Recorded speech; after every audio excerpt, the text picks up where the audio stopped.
예, 오늘 말씀의 제목은요, 그리스도를 위한 환난은 영광이다라는 제목입니다. 지금 그 에베소서를 기록한 이 바울이 지금 처한 상황은 감옥입니다. 감옥. 여러분 혹시 감옥이라는 곳을 알고 계십니까? 예, 말만 들어보셨습니까? 가보진 않으셨죠? 예. 손 들라고 하시면은 안 됩니다. 감옥이라는 곳을 우리가 가보진 않았기 때문에 그 감옥이 어떤 곳인지를 우리가 피부로 잘 느껴지지가 않습니다. 상상하기 싫지만 여러분, 내가 지금 바울 사도라고 생각을 하시고 한번 감옥에 갇혀있는 그런 상황을 한번 상상해 보시길 바랍니다. 감옥은요, 죄를 지은 사람만이 가는 곳이에요. 이 죄수복을 입고 이 빛도 들어오지 않는 어둡고 이 캄캄한 이 쇠창살 안에 혼자 갇혀 있다면, 그 안에 혼자 갇혀 있다면 과연 어떤 기분이 들까요? 그 안에 있으면요, 여러분, 사랑받는 기분이 들까요? 그 안에 있으면 따뜻한 기분이 들까요? 아니요, 그 안에 있으면 정반대로 버림받은 느낌이 들 것이고, 그 안에 있으면 정말 따뜻한 온기가 있어도 차가운 느낌을 받게 될 것입니다. 그 안에 지금 그 난방 시설 또한 없어서 추위 가운데 벌벌 떨고 있습니다. 지금 이런 곳에 여러분이 갇혀 있다면 여러분 마음 가운데는 어떤 기분이 들까요? 경험을 한 사람만이 그것을 알 수 있다고 말합니다. 솔직히 경험도 이런 경험을 안 하는 것이 좋아요. 여러분 혹시 일일 체험이라고 혹시 들어보셨습니까? 일일 체험, 이 삶의 체험.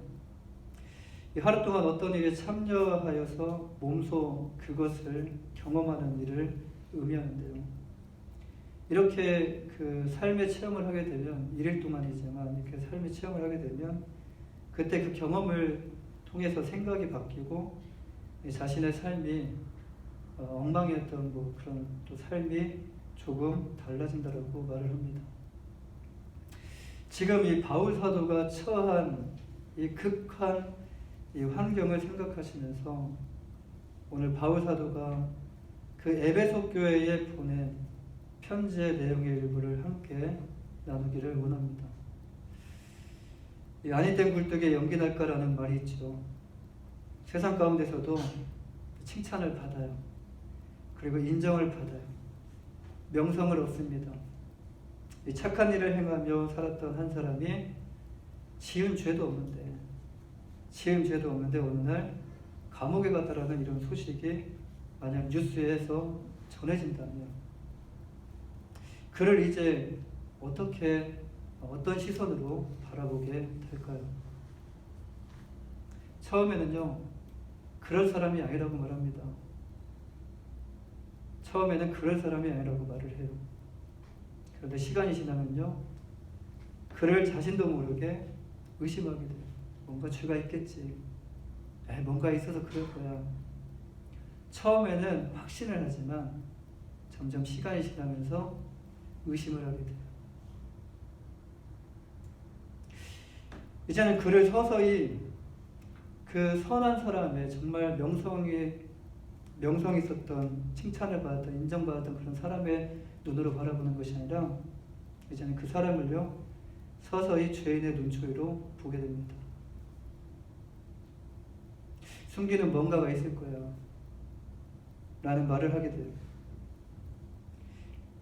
감옥은요, 모든 사람이 이렇게 인식하는 곳이 바로 감옥이에요. 좋은 일을 해도 감옥을 가도, 나쁜 일을 해도 감옥을 가도, 감옥은 모든 사람들이 이렇게 인식하는 곳이 바로 감옥입니다. 세 사람이 모이면요, 없는 호랑이도 만들어낸다는 그 3인 성우라는 말이 있어요. 여러 사람이 말하면, 한 사람이 말하면 그것은 거짓말이 되지만 두 사람, 세 사람이 늘어나게 되면 그것이 거짓말이 진실로 둔갑하게 된다는 거예요. 한 사람이 하늘을 쳐다봤을 때는 그냥 사람들이 지나가요. 근데 이 실험을 해봤거든요. 근데 세 사람이 동시에 하늘을 쳐다보니까 지나가던 사람도 하늘에 뭔가 있나 하면서 쳐다보게 되더라고요. 바울 사도를 향한 흉흉한 소문이 지금 밖에서 돌고 있어요. 이 바울이 전하는 이 복음을 듣기 싫어하는 사람들이 지금 얼마나, 바울 사도가 지금 감옥에 갇혀 있으니까 얼마나 신이 났겠습니까? 바울 사도가 지금 감옥에 안에 있기 때문에 그를 정말 죄인으로 만들기에는요, 딱 좋은 그런 상황이었어요. 그런 조건이었습니다. 여러분, 바울 사도가 눈이 없겠습니까? 바울 사도가 귀가 없겠습니까? 감옥에 있어서 비록 눈으로 볼 수는 없지만 세상이 어떻게 돌아가는지, 세상이 지금 무슨 말을 하고 있는지 여러분 귀로 다 듣고 있고요. 그것을 머릿속으로 다 생각하고 또 보고 있었을 것이에요. 지금 이 바울 사도에는요, 그 육체적으로 몸이 힘들 뿐만이 아니라 정신적으로도 정말 많이 힘들었던 그런 상황이었어요. 이 상황 가운데서 이 바울 사도의 멘탈이 무너지지 않은 것이 참 신기하고 대단할 정도입니다. 죄수복을 입고 지금 바울 사도가 그런 감옥에 갇혀서 오늘 지금 이 에베소 교회 성도들에게 온 힘을 다하여 지금 편지를 쓰고 있어요. 그가 쓴 편지는요, 억울함을, 뭔가 지금 자신이 갇혀있는 것이 아무 죄가 없다라는 그 억울함을 호소하는 그런 편지의 내용이 아니라 나 좀 살려줘, 나 좀 풀어주게, 좀 나 좀 나갈 수 있게 해줘라는 그런 호소하는 그런 내용이 아니라 그리스도 예수에 관한 편지를 쓰고 있다라는 겁니다.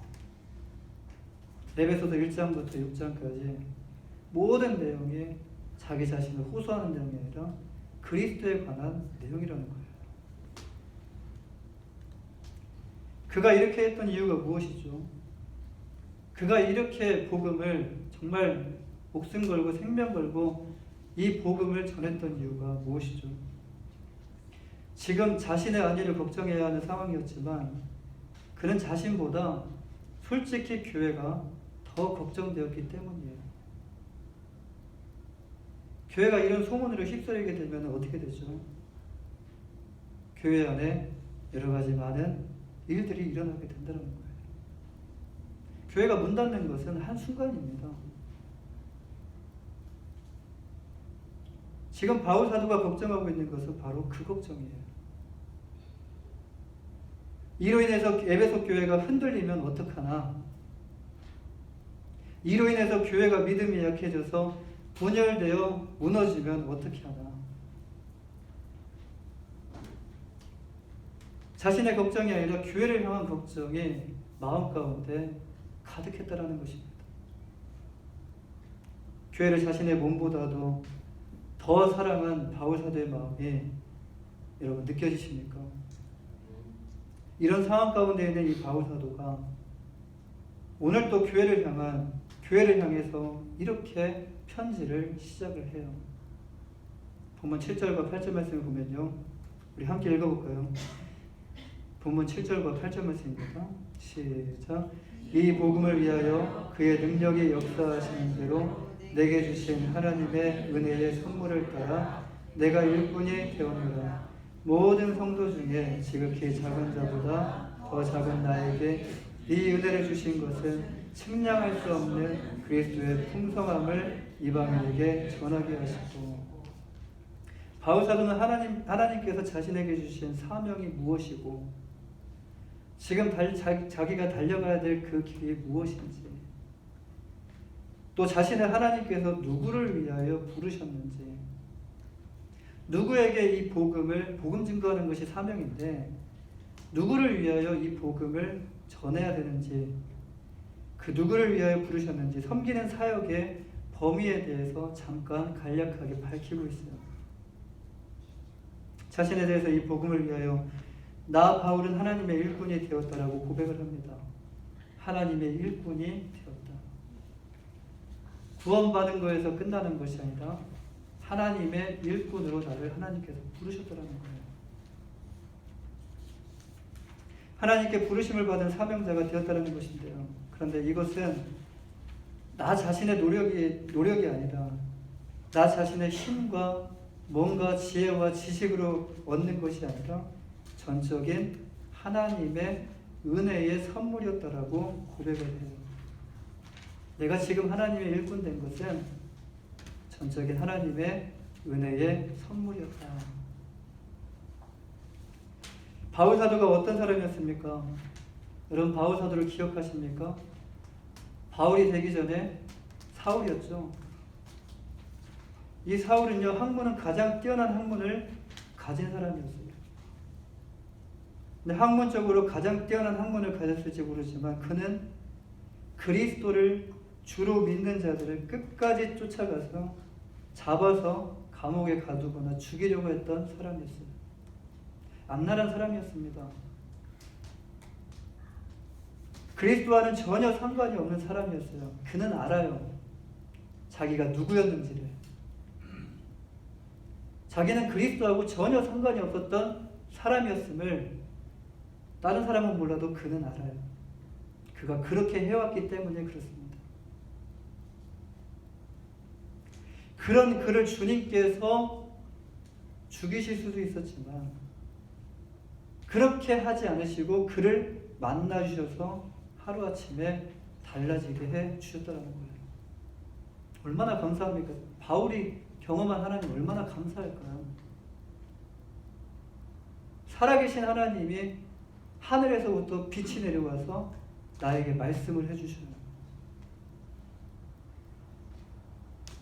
나를 핍박하는, 네가 핍박하는 내가 예수다라고 하늘에서부터 빛이 내려오고 하늘에서부터 음성이 들려요. 오늘까지 복음을 핍박했던 사람이 내일 복음을 전하는 사람이 되었어요. 하루아침에. 여러분 이것이 말이 됩니까?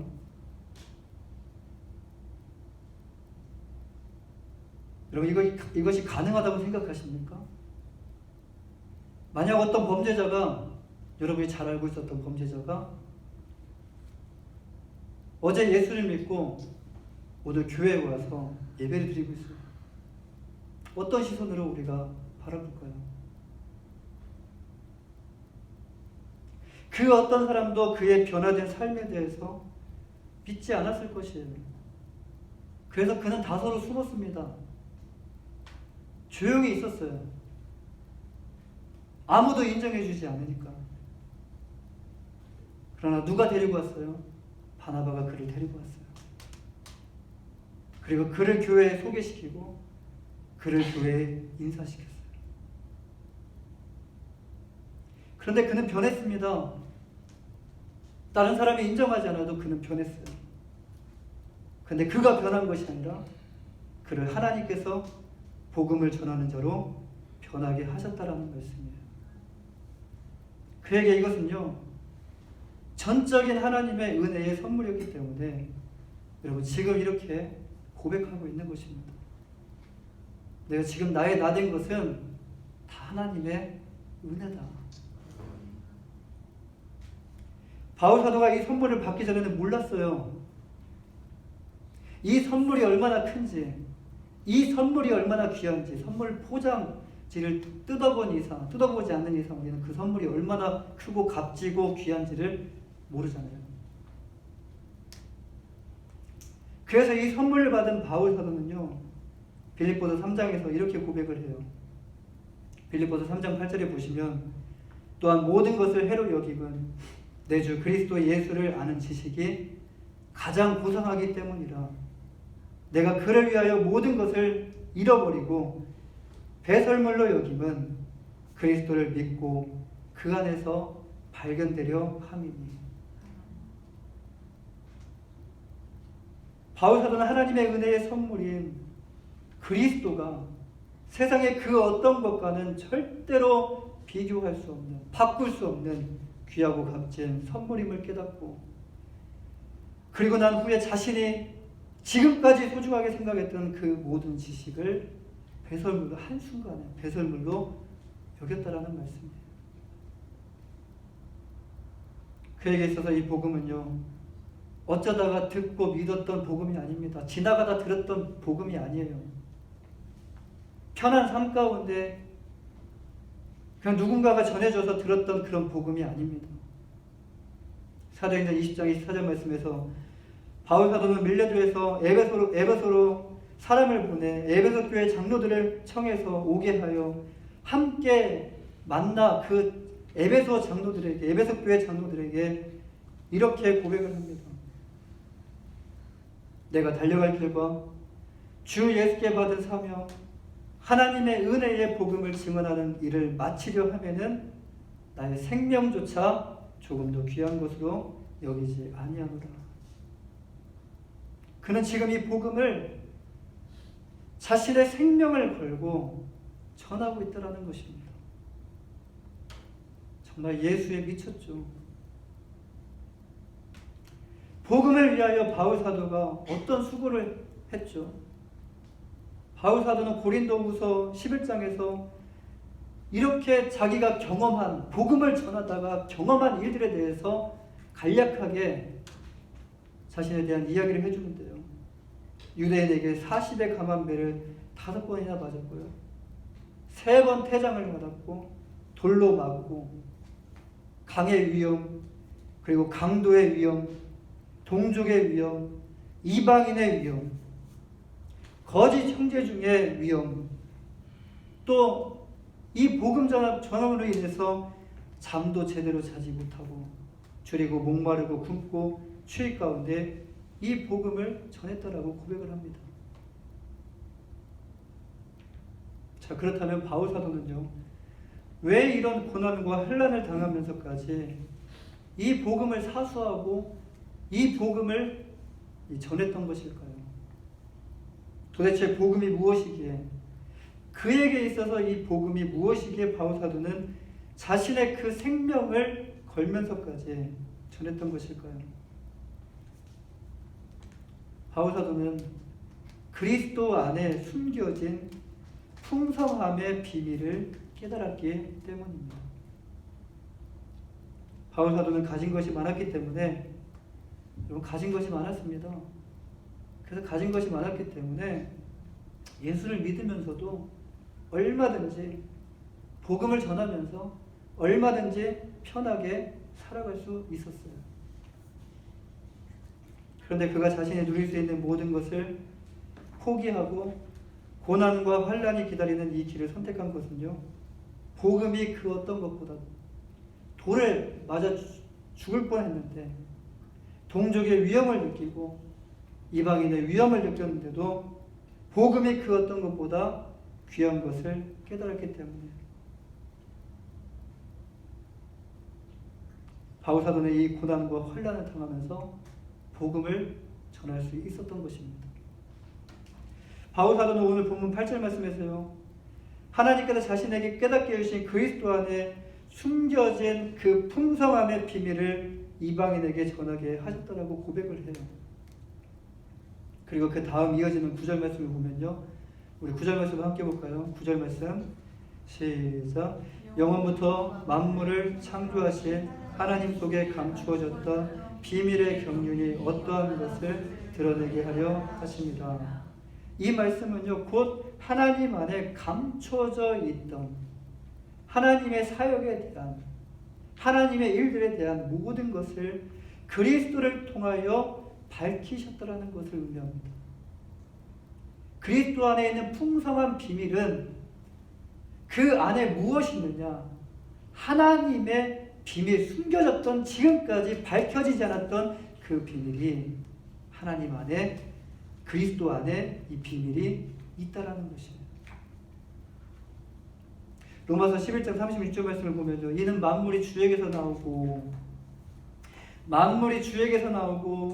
주로 말미암고 또 주에게로 돌아감이라 영광이 그에게 세세에 있으리로다 라고 말씀해요. 만물이 주에게서 나오고 주님으로부터 만물이 나왔다는 말씀이에요. 그리고 만물이 주로 말미암고 그리고 그 주에게로 돌아갑니다. 그리스도가 모든 것에 주체가 되신다라는 말씀이에요. 알파와 오메가, 시작과 끝. 이 모든 것 안에 그리스도가 주체가 되신다라는 말씀이에요. 그리스도를 통하지 않고서는 아무것도 안 된다라는 거예요. 하나님께서 그리스도 안에 하나님의 모든 것을 드러내셨기 때문에 그리스도를 통하여만이 하나님 속에 감추어진 그 풍성한 비밀을 깨달을 수 있다라는 말씀입니다.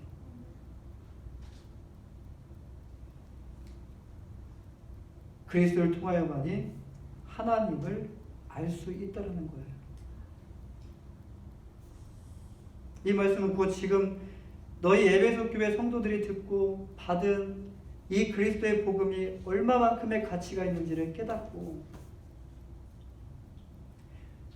믿음으로 그리스도를 끝까지 붙잡고 흔들리지 말고 승리하라라는 옥중에서 전하는 바울사도의 간곡한 메시지입니다. 사랑하는 여러분, 세상은요 이 영적인 비밀을 몰라요. 교회가 얼마나 큰 풍성한 그 비밀을 가지고 있는지 세상은 몰라요.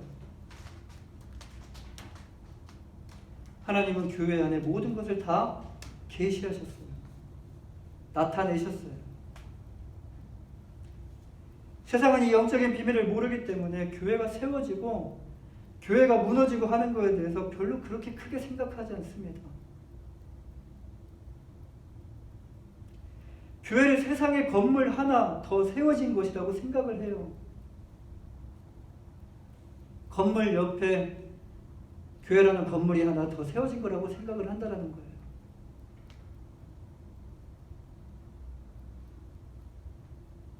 그런데 교회는요 달라요. 교회는 세상이 생각하는 것과는 완전히 달라요. 교회는 그리스도의 몸입니다. 그리스도는 교회의 머리가 되십니다. 이 안에 세상 지식으로는 절대로 이해할 수도 없고 깨달을 수도 없는 그런 영적인 비밀이 이 안에 담겨져 있다는 말씀이에요. 이 비밀을 어떻게 하셨어요? 본문 10절 말씀. 우리 10절 말씀을 함께 보겠습니다. 본문 10절 말씀 시작. 이는 이제 교회로 말미암아 하늘에 있는 통치자들과 권세들에게 하나님의 각종 지혜를 알게 하려 하심이니. 여기서 통치자와 권세들이란 이런 단어가 나오는데요. 이 단어는 하늘에 있는 선한 천사들을 의미합니다. 하나님의 일을 하는 선한 천사들을 의미해요. 근데 말씀을 보면은 교회로 말미암아 하나님의 각종 지혜를 알게 하셨다라고 말씀하는데 교회를 통하여 누구에게 알게 하셨는가? 하나님이 천사를 통하여 교회에게 알게 하신 것이 아니라 하나님이 그리스도의 몸된 교회를 통하여 천사에게 알게 하셨다는 말씀입니다. 하나님은 그리스도 안에 하나님의 일들에 관한 그 놀라운 비밀을, 어떤 비밀이죠? 구원 사역의 그리스도의 비밀, 구원 사역의 비밀을 천사가 아니라 그리스도를 통하여 그리스도의 몸된 교회에게 드러내셨다라는 거예요.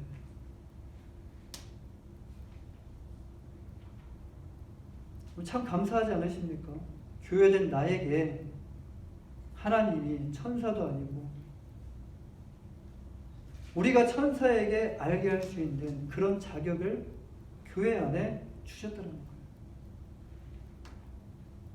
우리가 무엇이건데 천사도 모르는 하나님의 구원 사역에 관한 이 영적인 비밀을 교회로 부르신 우리에게 알게 하여 주신 것일까요? 피조물인 우리에게 그런 특권을 우리에게 주셨다는 거예요. 지금 하나님 안에 감춰져 있던 구속사역의 영적인 비밀이 여러분 마음 가운데 깨달아지고 마음이 뜨거워지고 마음이 뭔가 이상함을 느끼고 있다면 하나님께서 지금 여러분을 만지고 지금 여러분을 깨닫게 해주시는 것입니다. 깨달아지는 은혜가 정말 이 말씀을 통해서 하나님의 성령을 통하여 깨달아지는 은혜가 여러분 안에 있기를 주님의 이름으로 간절히 축원합니다. 우리가 하나님께 담대함과 확신을 가지고 나아갈 수 있게 된 이유에 대해서 바울 사도는 이렇게 고백을 해요. 본문 12절 말씀을 보면요, 우리가 그 안에서 그를 믿음으로 말미암아 담대함과 확신을 가지고 하나님께 나아감을 얻느니라. 우리의 힘이 아닙니다. 우리의 지혜가 아닙니다. 우리의 지식이 아닙니다. 우리의 노력 또한 아니에요. 그리스도를 믿는 믿음 때문에 우리가 하나님께 담대함으로 나아갈 수 있게 되었습니다. 바울 사도가 이렇게 강복한 마음으로 이 내용을 쓴 이유가 바로 오늘 이 13절 말씀을 에베소 교회 성도들에게 이 말씀을 전하기 위해서 지금 이 앞선 내용들을 쓴 것입니다. 본문 13절 말씀을 보면요, 우리 마지막 절인데요, 우리 함께 읽겠습니다. 본문 13절 말씀 시작. 그러므로 너희에게 구하노니 너희를 위한 나의 여러 환난에 대하여 낙심하지 말라. 이는 너희의 영광이니라. 아멘. 무슨 말씀이죠? 지금 내가 처해 있는 감옥, 지금까지 너희가 들었던 나의 여러 환난 때문에 낙심하지 말라라는 거예요. 에베소 성도들에게 바울 사도는요, 나는 지금 그리스도의 복음 때문에 갇혀 있어요. 나는 다른 것이 아닙니다. 나는 지금 그리스도의 복음 때문에 복음을 전하다가 지금 이 감옥에 갇혀 있어요. 그런데 여러분, 이 복음은 그냥 복음이 아니에요. 이 복음 안에는 하나님 안에 감추어진 놀라운 비밀, 다시 말해서 구속사역의 비밀이 담겨져 있어요. 이 비밀은 천사도 몰라요. 그리스도를 통하여 그리스도의 몸된 교회인 우리에게 알게 하여 주셨고, 이 비밀을 천사에게 우리를 통해서 알게 하여 주셨어요.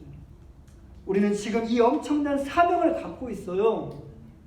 에베소 교회 성도들이요, 내가 당하는 일로 인하여 낙심하지 마세요.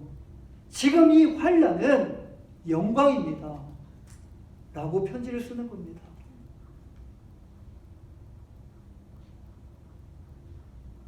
그렇습니다. 교회 그리스도를 위하여 받는 환난은 여러분 수치가 아니라 영광이에요.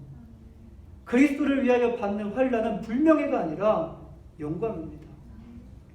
그리스도를 위하여 받는 이 영광스러운 고난은요, 그리스도께서 우리를 위하여 먼저 받으셨어요. 우리만 받는 것이 아닙니다. 우리의 죄를 위하여 그리스도께서 먼저 조롱을 당하셨어요. 그리스도께서 먼저 수치를 당하시고 모욕을 당하시고 모독을 당하셨어요. 우리의 죄 때문에 그리스도께서 채찍을 먼저 맞으셨어요. 우리의 죄 때문에 그리스도께서 십자가에 먼저 달려 죽으셨어요. 사랑하는 여러분, 십자가는 저주를 의미합니다. 십자가는 수치를 의미해요. 그런데 하나님은요, 이 저주스러운 십자가, 이 수치스러운 이 십자가를 영광스러운 십자가로 바꾸셨어요. 사랑하는 여러분, 환난을 당하는데 그 환난을 솔직히 좋아할 사람이 과연 누가 있겠습니까? 환난을 당할 때 여러분, 우리 안에 자존심이 많이 무너지죠. 우리 안에 자존심이 많이 짓밟히죠.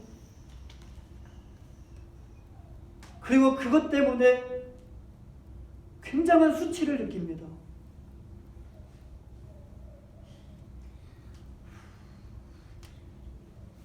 그리스도를 믿는데 매료당할 뭔가 좋은 것이 아니라 바울 사도와 같이 지금 억울한 이 상황 가운데서 이 환난을 당한다면,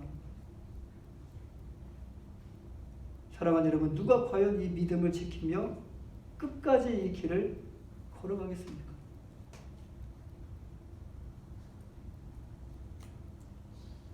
바울 사도는 에베소 교회 성도들뿐만 아니라 지금 이 편지를 읽고 있는 우리에게도 동일하게 지금 내가 당하는 환난은 곧 영광입니다라고 말씀하고 있어요. 이 말씀이 여러분 안에 위로가 되시기를 간절히 바랍니다. 주님과 같이 우리 또한 고난의 길을 통과했을 때 영광의 훈장을 받을 수가 있어요. 환난과의 영광은 동전 앞뒷면과 같습니다. 그건 따로 뗄 수 있는 것이 아니에요. 우리가 오늘 이 말씀을 통하여 기억해야 할 것은요, 그리스도를 위하여 당하는 환난은 영광이다라는 것을 기억하셔야 됩니다. 예수 믿는 것 때문에 회사에서, 사업장에서, 학교에서, 가정에서 환난을 당하고 계시는 분이 계십니까? 그 환난으로 인하여 얻은 상처는 장차 우리에게 영광의 훈장이 될 것임을 믿으시길 바랍니다. 믿음으로 예수님을 끝까지 붙잡고, 주님이 언제 오실지는 우리는 알 수 없어요. 내일 오실 수도 있어요. 우리가 이 땅을 떠나고도 주님이 오시지 않을 수도 있어요. 그러나 끝까지 이 믿음을 붙잡고 승리하는, 먼 미래를 바라보지 마시고요, 이 믿음을 끝까지 붙잡고 승리하시는 한 주간의 삶이 되시기를 주님의 이름으로 간절히 축원합니다. 기도하겠습니다.